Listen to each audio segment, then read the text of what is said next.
دل نادان کی آنے والی ایپیسوڈ میں آپ لوگ دیکھیں گے کہ حیدر کی طبیعت اب بہت ہی زیادہ خراب ہوتی ہے اور نایاب کو اس بات کی سمجھ نہیں آ رہی ہوتی کہ وہ کس کو بتائے، کہ اگر وہ اس گھر میں کسی کو بتائے گی تو وہ اسے ہی قصوروار ٹھہرائیں گے اور اسے گھر سے نکال دیں گے۔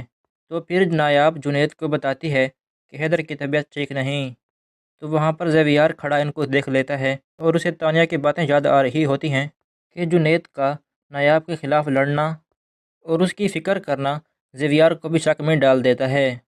زیویار جنید سے کہتا ہے کہ آخر وہ تمہاری کیا لگتی ہے؟ تو جنید کہتا ہے کہ وہ میری بھابھی ہے، میری بہنوں جیسی ہے۔ تو پھر زیویار کہتا ہے کہ اپنے الفاظ پر غور کرو، کہیں ایسا تو نہیں کہ معاملہ کچھ اور ہے۔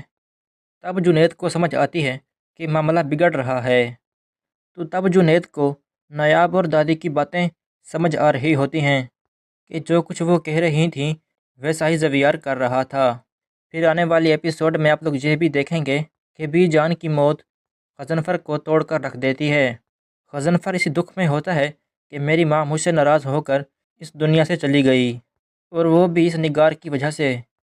تو وہ سوچتا ہے کہ سب کچھ نگار کی وجہ سے ہوا ہے، اب میں اس کی باتوں میں نہیں آؤں گا، اور میری ماں کو نایاب بہت ہی پسند تھی، اب غضنفر اس گھر میں نایاب کے ساتھ ڈھال بن کر کھڑا ہوگا۔